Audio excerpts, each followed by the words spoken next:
Hi everybody, my name is William Wilner and I'm running for place 2 on City Council and City Hall on November 3rd this year in the election.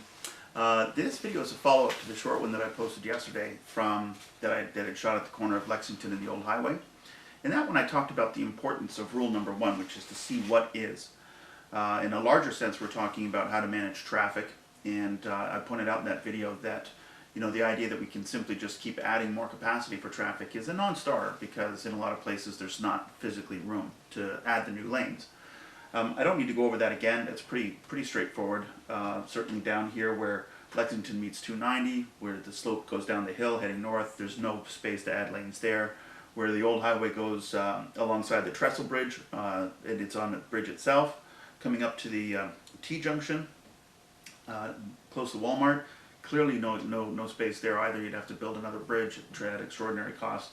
So we need to look at some other options. Now, just at the beginning of this, I'm going to say that what's really important for this discussion to go anywhere and produce any results is that we need to agree on 3 things. Number 1, we need to agree that traffic is increasing and that it's going to keep increasing. We've got Tesla just a few miles down the road here. That's already creating a lot of pressure, and it's going to keep creating pressure, to say nothing of all the other major enterprises that are moving into this area. Amazon and Apple and so on, MLB up in Hutto. Joe Rogan moved to Austin, said he's going to turn Austin into the nation's comedy capital, which is great. I love stand-up comedy. But anyways, the traffic is something that we have to deal with. We can't just sit on our hands. Second thing that we have to agree on, well, that is the second thing, is that we must do something. We can't just sit and wait and hope. We've got to have a plan.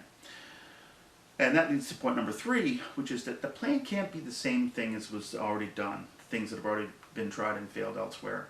Somebody commented on one of the discussions that I was participating in, until somebody with very mean spirit deleted it and wiped out all those hours of comments that I had, or communication that I'd had with people. And they had said that they were involved in developing the traffic solutions for Austin. Well, I don't want that person involved then. Because frankly, when I returned to the U.S. Last year after many years abroad, I was horrified when I drove through Austin. It looks like it's a plate of spaghetti on a map. With just myriad crisscrossing expressways. It's a vast expenditure of money, which I believe could be spent better on things that would add more value to our lives. So those are the 3 things. Number 1, traffic is increasing. We must do something. We can't do the same things that other people have done, or we're going to get the same results that they've gotten. Now, the number 1 thing that people have responded to, I've published my platform on traffic management. It's on my profile as part of an album on my platform. The idea that's been presented back to me more than anything else is to add more capacity. I've already said that we can't do that. But I also want to address the idea of what if we could. So let's say, for instance, you have Lexington, and then you were to double it by adding an extra lane north and south. What would be the net effect of that? Well, you would think that you just increase the capacity by 50%, so the pressure, the congestion on it should reduce by 50%, right? Wrong. And the reason why it's wrong is because the pressure that's on Lexington is the same as it is all in the surrounding area, in the traffic grid, right? So adding a little bit of extra capacity in Lexington doesn't reduce the pressure in the surrounding grid at all. The second you add more capacity here, it just, bam, instantly fills up. This isn't going to stay at a lower pressure. It would be like having a tire that has low pressure in one spot while the rest of the inner tube has higher pressure. It's all connected. The second you add more capacity, it's going to be at the same level of congestion as everything else that's part of that same system. So we've got to come up with some other solutions. If you add 2 lanes on Lexington, all you're going to end up with is more traffic that's idling and spewing out more exhaust fumes. You're also going to mean that you double the number of cars that are racing through the residential streets, putting the lives of children and pedestrians and cyclists and so on at risk. You're just going to if you double the volume, you're going to double the problems. And that's just clearly not the solution. So we need some different ideas, like I said. One of the ones that I've been talking about is tolls. It's generated a lot of controversy. Some people are very much in agreement with it, some people are not. Let me tell you what I think about them. So the way that I envision tolls working is that it would use a technology that's very similar to Texas Tag, or to the little badge that you might get on your car if you have parking at work, corporate parking at work, or if you're working in an office tower or something or whatever. I'm not suggesting that we have arms that go up and down on the roads and let vehicles through, as somebody posted in one of the chats. Not at all. But I am suggesting that at certain, this is point number 2, that they would only work at certain times of the day. So you'd have the same sort of tech as Texas Tag. If a vehicle is not registered to an address in Manor and it drives through any of these checkpoints during rush hour or during those hours that we set out, then the picture gets taken and they get charged a toll. It would not exclude vehicles that are registered in Manor. And when I say that, I mean you have to live here. So you can't just register a fleet of taxis and then get an exemption because they're all registered in Manor, as an example. The idea is that the money from these tolls, 2 things would happen. One, you're going to see some people say, look, I'm just not paying $1 every time I have to drive 6 blocks down Lexington to get to 290. I'll take an extra 5 minutes and go around. And that's exactly what we want. Frankly, that's what we want. Now, for those who are pressed for time, or they're, the type of person who spends $10 on a triple latte mocha chino in the morning, and they're like, who cares, $1's a dollar, whatever. Great. Drive on through. We'll get that money, and we can use that money for fixing these huge cracks in the roads here. I mean, these things are a danger to kids on bicycles. They're a danger to people who aren't watching where they're going. They're out walking a dog. Superdog sprained her paw, foot went in one of those cracks last year. So there's certainly a lot of work that needs to be done here. This stretch of Wheeler right outside my place here, it took 7 months for it to get paved. It was gravel for month after month after month, and the city would just come by and spray some more oil on it. That's not environmentally sound. It was really difficult for everybody in the neighborhood, and it could have and should have been done a lot more quickly. And I think that having extra money in the city coffers would allow that to happen. There's tons of work in these roads, in this whole area that would benefit from that. And of course, once those improvements are made, that toll money becomes a regular stream of income for the city. So that money can then get used for other sorts of city improvements as well. Now, with some of the pushback on this idea, somebody wrote and said, well, it's really going to be bad for businesses, because what about tourism? If you put tolls in, people aren't going to want to go to a city where they've got to pay tolls to drive through downtown. I just want to tell you, I'm a tourism expert. Okay, I have companies in several countries that service between 15 and 17,000 guests per year. I know how tourists think. I know what they do when they plan their trips. They get by their airfare, they make their accommodation plans, they decide on what they're going to do, they maybe arrange for a rental vehicle, and that's it. They don't give a thought, not one thought, to whether or not there are tolls on the way. Neither do I, frankly, when I travel, and I travel a lot. It's a non-issue for tourism. And as a matter of fact, I'm going to give you really quickly 2 case studies which prove that the opposite is true.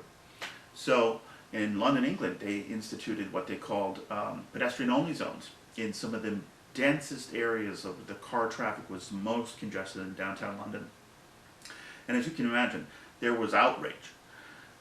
Very quickly, however, that turned around, because what happened was, so if you lived in that area, if you had a car registered in that area, you could come and go as you pleased, because that's where your house was, that's where your residence was. But during certain hours of the day, only emergency vehicles and residents were allowed to be there, and the result was that business boomed in those areas. One person on foot is the equivalent of 100 or 1,000 people going by in cars. You think about the number of people that go by 290 every day. How many of them actually stop and buy a donut? Out of all those cars, they're not tourists, they're commuters. And that's what's going to strangle us here in the next year or 2. We've got to come up with a solution for that. So anyways, once they implemented that, the merchants paid through the nose for the chance to be in that zone. And the reason is because families love it. They can go there, parents can walk around, go into the different stores, do their antiquing, buy their shopping, this, that. And all the while, they don't have to worry about their kid maybe stepping off of a curb and getting pancaked by a bus. So it turns into quite a tourism destination. It might seem counterintuitive at first, but the more you think about it, the more it makes sense. Another great example is just down the road in New Orleans. They shut down whole blocks of Bourbon Street every day. It's not just during Mardi Gras. Every day they shut down blocks of it. And the result is that area is so profitable that it doesn't matter how many times it gets flooded, which incidentally is several times per year and getting worse. It doesn't even matter if it gets wiped out, you know, like Katrina or other, you know, major floodings. They always come back, and the reason is because, in their words, they're making buku bucks. Buku bucks. Bless you. So, you know, we can't just close our minds and say, no, tolls are terrible or car exclusion zones are terrible. They're actually wonderful. They're really, really good for a community, and they bring more money into areas. They certainly do not chase it away. Now, there's, you know, just the other day, I want to touch briefly on this issue of traffic signage and so on, and the fact that we wouldn't necessarily be the first people doing this. You know, we've all seen local traffic only or no through traffic signs, etc. Just the other day, I was driving through the new subdivision that's under construction just across the highway from Walmart, and they've got lawn signs that say no through traffic. Now, there's no teeth to those signs. I mean, I drove through it to see if you can drive through it, but you know, if you've got a camera right there and it's taking pictures of the plates, you know, for a month or two, and it's sending out notices saying, hey, as of such and such a date, whenever you drive through here, if you're not registered in this neighborhood, you're going to pay a toll. Then one of two things will happen. Well, two things will happen. We'll start getting some tolls, and we won't see as many people driving through those residential neighborhoods. Oh, and the other thing that I did almost forgot to mention was that what the money could also pay for would be traffic calming measures. So, for instance, I've spoken with somebody who said he's not sure which way he's going to vote, but he does agree definitely that something must be done about this issue, because he's sick and tired of seeing, going over to visit his mom while she's got some of her grandkids trying to play in their front yard, and there are people racing down the roads trying to outrun traffic and get around the traffic lights. How do you deal with that? Traffic calming measures. I mean, you've got to put in those speed bumps, and what's going to pay for them? You know, if the city takes 7 months to pave one block of Wheeler Street, they certainly don't have the budget to go around and put in 1,000 speed bumps throughout, you know, the entire area of Manor where these traffic calming measures need to be. So, some people have, you know, as I said, I've had a lot of conversations about this already. Unfortunately, a lot of them were entered into by people with bad intentions, and after I'd spent hours in typing, engaging back and forth in responses, a lot of it was just deleted, which I thought to be very mean-spirited, which is why I'm going to be restricting most of my interaction with people to this format from now on. But some of the people said that they love this idea. Some of them said they already avoid driving through Manor on the way to work as it is right now, just because the congestion is so bad that they take alternate routes around the city. And other people frankly hated it. You know, one woman wrote and said, I've got to drive and see my mom. She lives about an hour away, and if every small town that I drove through, she said there's like 2 or 3 small towns that I go through, and if they each charge me $5, and that's $20 every time I have to make that trip. And my answer is, okay, but I mean, just right now, if you drive in rush hour to go and see your mom in Austin, depending on where you're going to pay money in tolls, or you're going to be stuck in traffic for hours trying to do it. So we've got to do something. And, you know, the example that I want to leave you with, and this is, I'm using this example for a very obvious reason, is imagine that you live in your house and you're on this nice, quiet, pleasant residential road, and then they build a factory on the street right behind your house. And so the nearest bus stop is right over there. Here's your house. Here's this new factory. And people start to figure out on their way to the new jobs at the factory that they can just go down, cut through your property and just go down the side of your house and get to the factory much faster than having to go 4 blocks around on the sidewalks or on the roads. Obviously, I'm using this example because Tesla is building a factory just down the road over there. And that's why, I mean, the example is perfect because, yeah, on the one hand, you feel badly for people who are just trying to get to work. But on the other hand, you can't have a highway through your yard. So one of 2 things is going to happen eventually. You're going to do one of 2 things. You're going to either put up a fence and say, sorry, you can't come here anymore. It's closed now. Or you're going to say, yeah, you can go through, but the admission is $1. Every time, if you want to take the shortcut, if you're running late for work and you're going to get fired for being late again this month, then it's going to cost you $1. Go through my yard, give me $1. So, listen, I don't want this to get too long, but I just want to end on this note. We need to start having these conversations together as a community, and we need to get these out of City Hall and more into the public sphere.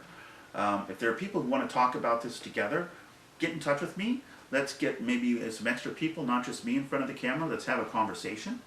And, you know, if you've got alternate ideas, by all means, put them in the comments below, and I'll respond to them. I don't care whether or not my ideas get implemented. As a matter of fact, these aren't my my ideas at all, as I've made very clear. These are ideas that are measures that I've seen work very well elsewhere. But we've got to do something. Just a quick recap. We can't not do nothing. And we can't do what they've done in our surrounding communities. Otherwise, we're going to end up just like them, and we don't want that either. All right, everybody, I wish you a really wonderful afternoon, pleasant rest of the day. I hope to have another one of these videos out to you tomorrow. But whether I do or not, another one will come soon. And I look forward to it. Take care. Ciao.